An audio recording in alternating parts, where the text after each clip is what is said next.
सारा जीवन मनुष्य का ऐसे ही निकलता रहता है। यह मेरा भाई से बुराई, पिता से बुराई, कोई किसी का पुत्र पिता को झड़प देता है। जिस पिता ने उसे अपने कंधे पर बैठाकर उसकी अभिलाषा की, जिस माँ ने स्वयं को गीले में लिटाकर पुत्र को सूखे में लिटाया, ऐसे पुत्रों पर धिक्कार है जो अपने माता पिता को एक समय का भोजन भी नहीं दे पाते। यह सब किस कारण हो रहा है? क्योंकि उन माता पिता ने पुत्र तो पाले, पुत्रों का भरण पोषण तो किया, लेकिन उन्हें साधु संतों के प्रति सम्मान की शिक्षा नहीं दी। उन्होंने वैष्णवों, संतों, ब्राह्मणों के प्रति, अपने बड़े बुजुर्गों, चाचा ताऊ, बड़े भाई, मौसी मौसा, फूफा मौसिया, इनके सम्मान की शिक्षा नहीं दिलाई। कभी यह नहीं कहते भाई आ गए इनके चरण स्पर्श कर लो, ये चाचा जी आ गए इनके चरण स्पर्श कर लो, ये हमारे महात्मा लोग हैं साधु संत इनके चरण स्पर्श कर लो, यह नहीं कहेंगे। अपितु उनकी बुराई करेंगे। ये आ गए मांगने खाने वाले, अभी हमारे घर से कुछ ले जाएंगे। ये चाचा तो ऐसे ही हैं, ऐसी पागल की तरह फिरते हैं, हमारी जमीन छुड़ा ली, इनमें तो 4 लठ लगो, इनका तो बुरा हो जाए। ऐसे माता पिता अपने पुत्रों पुत्रियों के सामने विवेक करते हैं। पड़ोसी के प्रति, ब्राह्मण के प्रति, साधु के प्रति जब ऐसी उनकी आशा होगी, ऐसी सोच होगी, है तो मांग के खाते हैं, मंदिर का खाते हैं। अरे तुम्हारा खाते हैं क्या? तुमने क्या दे दिया? जो जिसके भाग्य में होगा वो खाएगा, जो जिसके भाग्य में होगा, जैसा लिखा होगा वैसा पाएगा। लेकिन व्यक्ति को एक दूसरे के प्रति लगा रहता है, लगाव, बहुत प्रेम करते हैं दूसरे को, दूसरे के प्रति सोचते रहते हैं। ऐसी सोच उनके परिवार के, उनके बच्चों के लिए आज आफत बन गई है। यही सोच सोचकर जो उन्होंने सिखलाया बच्चों को, साधु संतों के प्रति आस्था नहीं बतलाई, ब्राह्मणों के प्रति आस्था नहीं बतलाई, बड़े बुजुर्गों, चाचा ताऊ के प्रति आस्था नहीं, जो नफरत का बीज उन्होंने बोया है, आज उनके माता पिता वही काटेंगे, वही काट रहे हैं। इसमें कोई संदेह नहीं है। आज सभी लोग कहते हैं बड़े बड़े वृद्धाश्रम खोल लो, बड़ी बड़ी संस्थाएं खोल लो। उनकी संस्थाएं खोलने से क्या होगा? माता पिता को, अपने बच्चों को गलत सलाह देने का, गलत परवरिश करने का फल प्राप्त हो रहा है। ना उन्होंने कभी दान धर्म किया, ना बच्चों को करने दिया, ना मंदिर के बारे में सिखाया, ना साधु संतों के बारे में सिखाया, ना ब्राह्मणों के बारे में सिखाया, ना बुजुर्गों के प्रति सिखाया। सबके प्रति उनके अंदर आग भर दी, जलन की आग भर दी। क्या सुखी रहेंगे? तो ये वृद्धाश्रम खोल लेना पड़ते यदि माता पिता अपने बच्चों को, जिस प्रकार गीले में रहकर माताएं खुद बच्चे को स्वयं सूखे में डालती हैं, पिता अपने शौक को, अपने काम को छोड़कर बच्चों की परवरिश करता है, उनके लिए पेंसिल, कॉपी, किताबें, खाने पीने की व्यवस्थाएं करता है। इसमें थोड़ा सा अंश रामायण, महाभारत, भागवत, महापुराण, मंदिर, साधु संतों के प्रति, ब्राह्मणों के प्रति, बड़े बुजुर्गों के प्रति, चाचा ताऊ, मौसी फूफा, जो भी सम्माननीय व्यक्ति आते हैं उनके प्रति आदर सिखाया होता तो आज माता पिताओं को दर दर की ठोकरें ना खाना पड़ता है। यही यथार्थ सत्य है।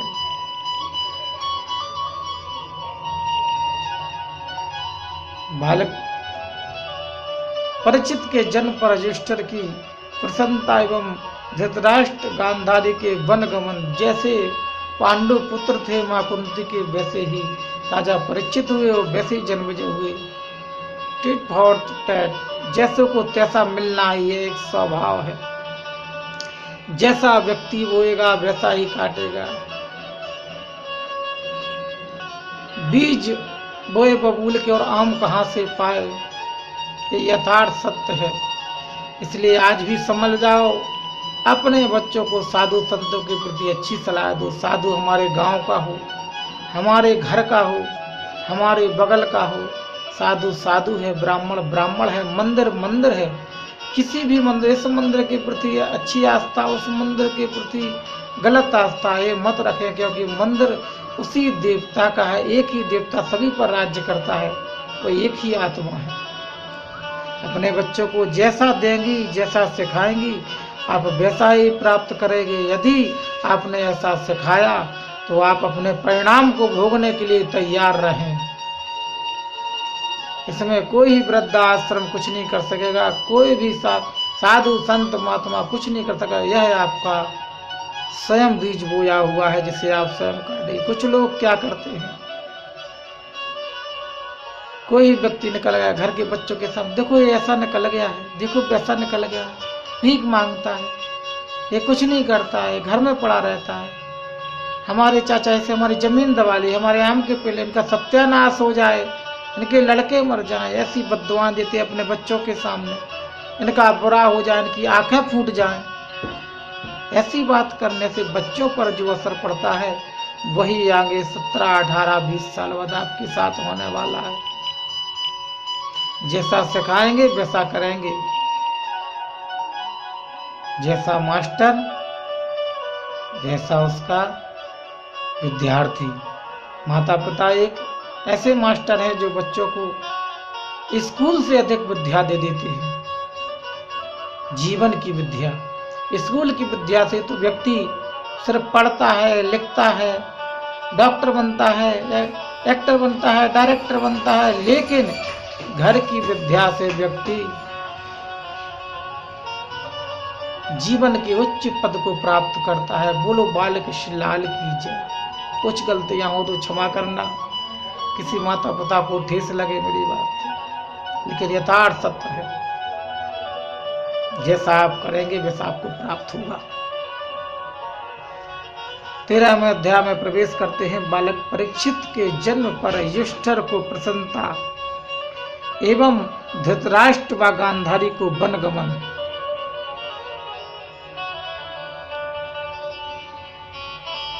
बालक परीक्षित के जन्म पर युधिष्ठिर की प्रसन्नता एवं धृतराष्ट्र व गांधारी को वनगमन की कथा प्रथम स्कंद के 13वें अध्याय में प्राप्त होगी। यही आपको कथा श्रवण कराने जा रहे हैं।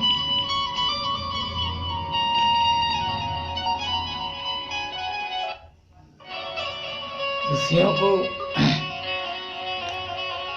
ज्ञान अमृत रस का पान पिलाना, रस का पान कराते हुए सूत जी ने कहा, हे ऋषिगण, भागवत की कथा सुनने की इच्छा यदि कोई प्राणी करे, उसी समय उसके पाप 3 टुकड़ों में बंटकर एक भाग भागवत कथा सुनने की इच्छा, दूसरा भाग भागवत कथा सुनने के लिए जाते समय एवं तीसरा भाग कथा सुनते समय छूट जाता है। जबकि दूसरे शास्त्र एवं पुराणों के श्रवण से प्रभु की भक्ति तो उत्पन्न होती है, किंतु बहुत समय बाद भागवत के सुनने से अन्य धर्म व्रत भी संपूर्ण होकर अपना फल प्रदान करते हैं। हे ऋषियों, ध्यान से सुनो। हस्तिनापुर की गद्दी और हस्तिनापुर की राजगद्दी प्राप्त होने के फलस्वरूप श्री धर्मराज युधिष्ठिर को राज्य सुख अच्छा ना लगता, इसलिए कि गिरधर नागर दुर्गापुरी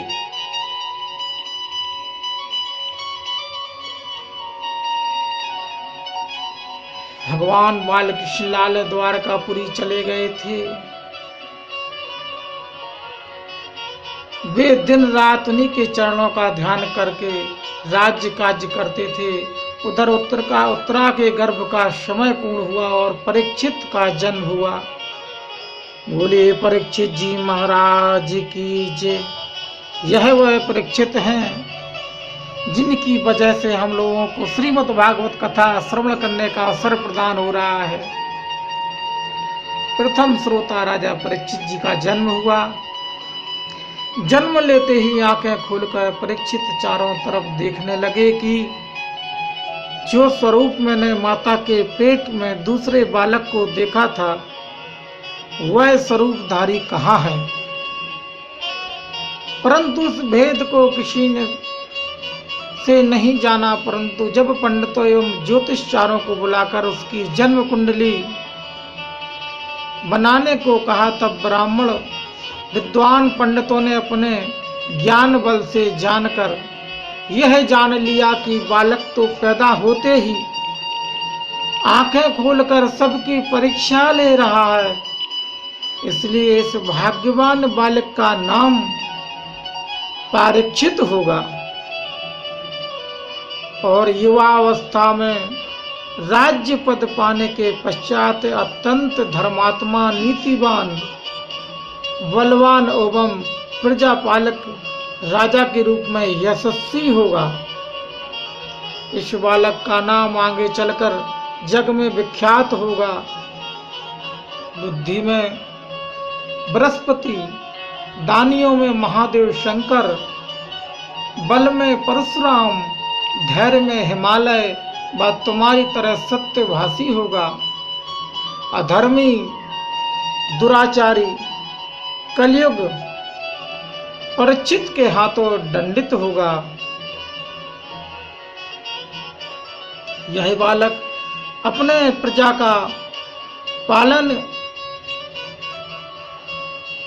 इस तरह करेगा जैसे वे उनके पुत्र हों, और अंतिम समय में एक ऋषि पुत्र द्वारा श्राप ग्रसित होकर तक्षक सर्प के काटने से इसकी मृत्यु का विधान इसकी जन्म कुंडली में है।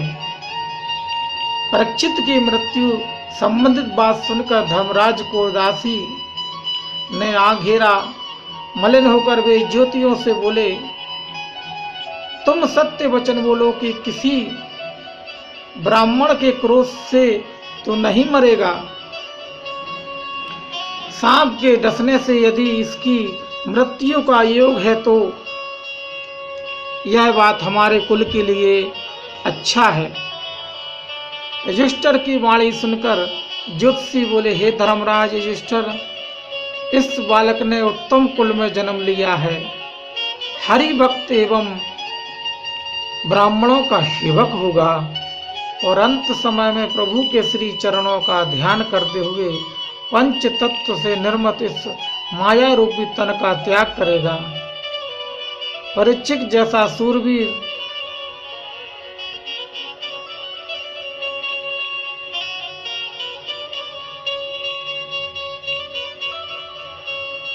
हरि भक्त आपके कुल में दूसरा ना होगा। वह अपने बाल्यकाल से ही प्रभु के चरणों में प्रीत करने लगेगा। यह सुनकर युधिष्ठिर एवं अन्य लोगों अति प्रसन्न हुए और ज्योतिषियों को भी जी भर के दान देने के पश्चात विदा किया। कुछ देर विचार कर युधिष्ठिर अपने भाइयों से बोले, हे भ्राता भीमसेन, नकुल एवं सहदेव, यह बालक हमारे नाम की ज्योति वो जग में रहकर प्रचलित किए रहेगा और दिन रात प्रभु के कीर्तिमान भाव से पार करने वाले नाम का स्मरण करते हुए परीक्षित के युवा होने का इंतजार करने लगे। यह विचार करके कि परीक्षित को युवावस्था प्राप्त होते ही राज्यभार से सौंप कर वह स्वयं वन को चले जाएंगे।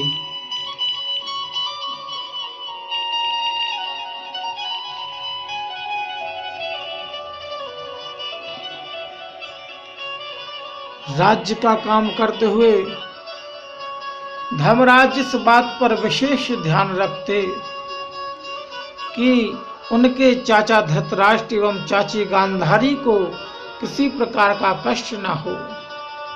उन्हें समझाते हुए धर्मराज बोले, हे चाचा श्री, हम कदापि नहीं चाहते थे कि महाभारत का विध्वंसकारी युद्ध हो, किंतु हरि इच्छा बलवान, प्रभु की इच्छा से वह सभी कुछ होता चला गया। सूत जी कहते हैं कि हे ऋषियों एवं विद्वान सज्जनों, धर्मराज के शासन काल में इच्छा अनुसार पानी बरसता था।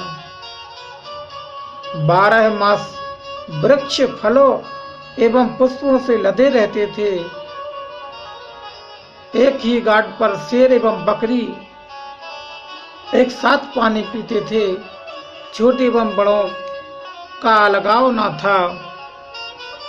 उन्हीं दिनों महात्मा विदुर तीर्थ यात्रा से लौटे और उन्हें महाभारत के युद्ध का अंतिम परिणाम का ज्ञान हुआ और यह जानकर अत्यंत पीड़ा भी हुई कि 100 पुत्र मारे जाने के पर भी धृतराष्ट्र को अभी सांसारिक मोह से मुक्ति ना मिली। इसलिए सोयेष्टर के साथ रहकर मायावी सुख में लिप्त पड़े हैं। अतः उन्हें सांसारिक माया मोह के बंधन से छुड़ाकर प्रभु भजन की राह दिखाऊं।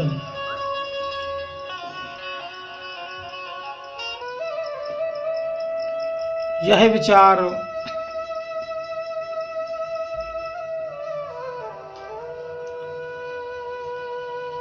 कर वे हस्तिनापुर आए और राज मंदिर में जाकर ठहरे।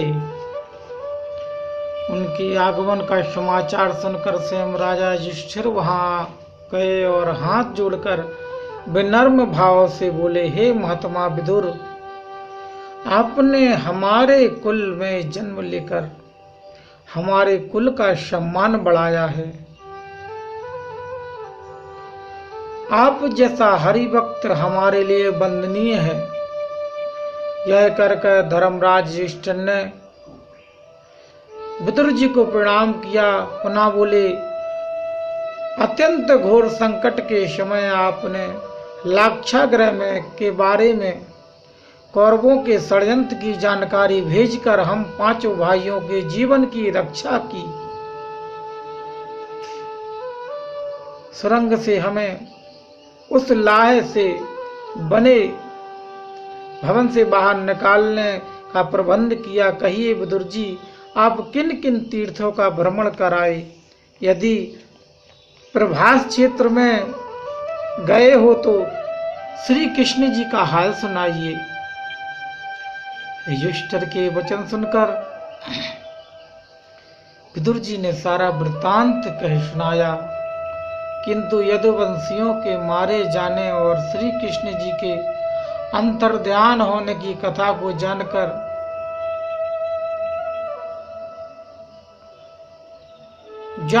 भी छिपा ले गए, इसलिए कि हे अर्जुन, अर्जुन जब वहां से आकर सब हाल स्वयं युधिष्ठिर को बतलाएंगे। वहां से प्रस्थान कर विदुर जी धृतराष्ट्र के पास पहुंचे और प्रणाम करके चुप हो गए। तब धृतराष्ट्र रोते हुए बोले, हे भ्राता, महाभारत युद्ध में मेरे सभी बेटे मारे गए, मेरी राजगद्दी नष्ट हो गई और मैं अत्यंत दुखी हुआ हूँ। धृतराष्ट्र की बात सुनकर विदुर जी गंभीर स्वर का उच्चारण करते हुए बोले, हे भ्राता श्री, प्रभु की यही इच्छा थी। पृथ्वी पर पापों को भार इतना ज्यादा हो गया था कि प्रभु के लिए महाभारत का युद्ध कराना अत्यंत आवश्यक हो गया था। अतः जो भी हो गया उसे भूल जाना ही उचित होगा। अब कृपा करके यही बतलाइए कि युधिष्ठिर आपकी मान मर्यादा एवं खाने पीने का ध्यान रखते हैं या नहीं। धृतराष्ट्र बोले, हे महात्मा विदुर, युधिष्ठिर मुझे अपने पिता की तरह व गांधारी को माता की तरह समझता है, किंतु उनके न रहने पर भीमसेन हमें खरी खोटी सुना जाता है। कहता है, जब तुम्हारा बेटा राजगद्दी पर था तब तुमने लड्डू में विष मिलाकर मुझे मेरे लिए भेजा, दूसरी बार लाक्षागृह में जलाकर भस्म कर देने का प्रपंच रचा। तुम्हारे जैसा पापी एवं अधर्मी सकल संसार में चिराग लेकर ढूंढने पर भी नहीं मिलेगा। धमकी देते हुए कहता है, यदि मेरी चुगली भ्राता युधिष्ठिर से करोगे तो खाने के लिए मार डालूंगा। उसकी कटु बातें मुझसे सहन नहीं होती। परमेश्वर की माया, कहीं धूप कहीं छाया। मन ही मन बुदबुदा उठे बुदुर जी और सोच ले कि यह दुर्दशा हो रही है, फिर भी भौतिक सुखों का त्याग करने का लालच नहीं छोड़ पा रहे हैं। बुढ़ापा आ जाने पर सांसारिक माया में लिप्त हैं, इसलिए इनको ज्ञान की राह दिखाकर प्रभु की भक्ति की तरफ ले चलूं, यही उचित होगा। और प्रत्यक्ष में बोले, हे भाई, भीम की बातें तुम्हें मन में गांठ कर युधिष्ठिर को दिए हुए घर का त्याग कर देना चाहिए, क्योंकि तुम्हारे पुत्र ने जिस तरह द्रौपदी के चीरहरण किया है, भीमसेन को विष देकर मारना चाहा, छल से युधिष्ठिर का राज्य छीन लिया, ये सभी बातें अधर्म और परिचायक हैं। और अब तुम उन्हीं के साथ कौन सा मोह लेकर रह रहे हो, जिसे तुमने कदम कदम पर दुख पहुंचाया। तुम पुत्र विहीन हो गए और वृद्ध भी हो गए। इतना दुख भोगने पर भी तुम्हारी आंखों की पट्टी नहीं खुल रही। तुम मृत्यु के निकट पहुंच चुके हो। जिन हाथों से तुम्हारे ज्येष्ठ पुत्र दुर्योधन को अकाल मृत्यु की गोद में डाल दिया, उन्हीं हाथों से रोटी खाते हुए तुम्हें लज्जा का अनुभव होना चाहिए।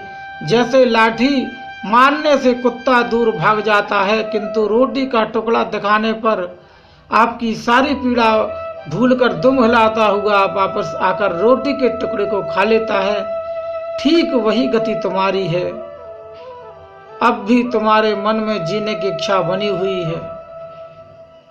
धृतराष्ट्र को ज्ञान का उपदेश देते हुए बुद्ध जी बोले, यह मृत्युलोक है। धरती पर जन्म लेने वाली हर वस्तु को एक दिन नष्ट हो जाना है, चाहे वह जीवधारी हो या निर्जीव। अतः तुम भी माया मोह को त्याग कर उत्तराखंड चले जाओ और प्रभु की भक्ति में अपना बाकी समय गुजार दो। यह जन्म तो तुम्हारा बिगड़ चुका है, कम से कम अगले जन्म को बिगड़ने से बचा लो। प्रभु की कृपा हुई तो बार बार बेस आवाजाही वाले कष्टदायी जीवन से तुम्हें मुक्त होकर मोक्ष प्राप्त कर लोगे। बोलिए बाल कृष्ण लाल की जय। बुद्ध जी धृतराष्ट्र को समझाते हैं कि प्रभु आपको सद्गति प्रदान करेंगे। बोलिए बाल कृष्ण लाल की जय। श्रीमद् भागवत महापुराण की